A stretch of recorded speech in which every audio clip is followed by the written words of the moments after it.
Bonjour et bienvenue dans une autre édition du Coin des matières premières. Philip Newman, le directeur de Metals Focus, me rejoint par téléphone aujourd'hui pour parler du platine. Philip, le prix du platine a chuté jusqu'au plus bas sur 7 ans après le scandale de Volkswagen. Les investisseurs craignent actuellement que les acheteurs de voitures passent des moteurs diesel aux voitures à essence ou des voitures électriques, ce qui va affecter la demande pour le platine. Croyez-vous que le scandale ait un impact durable sur ce métal ? Je pense que cela va renforcer les difficultés générales que le platine connaît déjà, parce que même avant le scandale, il y avait un sentiment négatif par rapport au platine. En ce qui concerne l'offre, nous avons eu une baisse de l'offre de l'Afrique du Sud, en partie parce que le rang s'établit à des niveaux bas records, ce qui a provoqué la réduction de la production dans les mines sud-africaines. Amplus et Longman ont annoncé qu'ils allaient réduire les coûts de développement, mais c'était axé plutôt sur l'avenir que sur la réduction de la production. En outre, Sibanye Gold a été beaucoup plus actif dans la production de platine, donc c'était également un des facteurs. D'autre part, évidemment, les ventes de voitures ont légèrement diminué. L'incertitude en Europe a ajouté au sentiment négatif, et surtout s'il s'agit des voitures diesel. Le sentiment anti-diesel a commencé à émerger dans certains pays avant le scandale de Volkswagen. Même avant tout cela, nous avons déjà enregistré une baisse de la part du diesel sur le marché.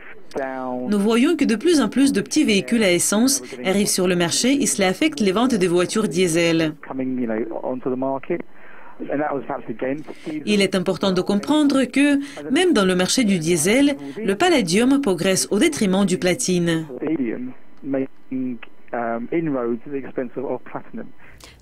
Les perspectives d'approvisionnement ont été abaissées comme le Zimbabwe a demandé aux entreprises minières de réduire la consommation d'énergie. Le Zimbabwe, après l'Afrique du Sud et la Russie, est le plus grand producteur de platine. Donc, est-ce que ce mouvement aura un impact important? Est-ce que le marché du platine du Zimbabwe offre un soutien important aux régions telles que l'Afrique du Sud et la Russie? Compte tenu de certaines nouvelles en provenance du Zimbabwe, et nous parlons d'une réduction de 25%, cela n'a pas encore été confirmé, mais cela va se traduire par une réduction d'environ 100 000 onces de la production de platine dans le pays. Cela peut aider, mais cela ne doit pas être un changement permanent. Ce sera une réaction aux conditions des marchés locaux et par conséquent, l'attente est qu'à un certain point, tout va revenir à la norme. Et si nous considérons ce qui a été réduit, Glencore a annoncé qu'il va mettre en mode d'entretien et de maintenance la mine Elland, ce qui signifie une réduction de moins de 40 000 onces dans la performance du platine et du groupe du platine. Tout cela ne représente pas grand-chose. À l'avenir, les annonces de Longman et de Amplus, comme je l'ai déjà dit, vont contribuer au développement. Mais ce n'est pas suffisant dans le marché actuel.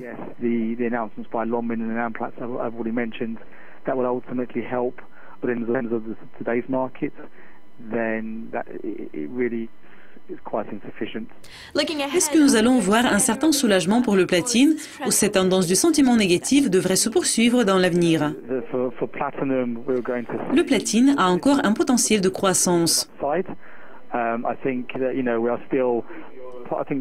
Cela va dépendre de 2 ou 3 facteurs et un d'entre eux est la perspective de la hausse des taux d'intérêt des États-Unis. Donc beaucoup va dépendre du moment de la hausse des taux. Et cette situation pourrait apporter un soutien pour l'or et cela va être reflété dans le platine. Nous devons attendre pour voir les autres régions du point de vue de la demande. Par exemple, nous ne savons pas si la demande chinoise de bijoux en platine, qui a été faible cette année, va commencer à s'améliorer l'année prochaine. Et si l'économie européenne va progresser, il va par conséquent améliorer les chiffres. Dans l'avenir, l'un des domaines les plus prometteurs pour le platine sera le secteur des poids lourds, qui peut ajouter considérablement à la production et contribuer à la reprise de platine.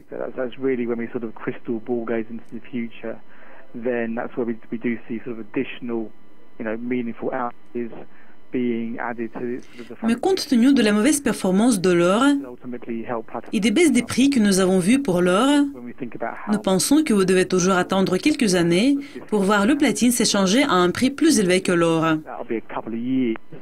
Le processus devrait être progressif.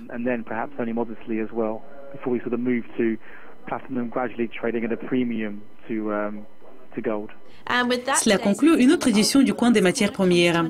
Merci d'être avec nous et restez à l'écoute de Yucascopy TV pour apprendre plus de mises à jour et de nouvelles sur les produits de base. Mais pour le moment, au revoir.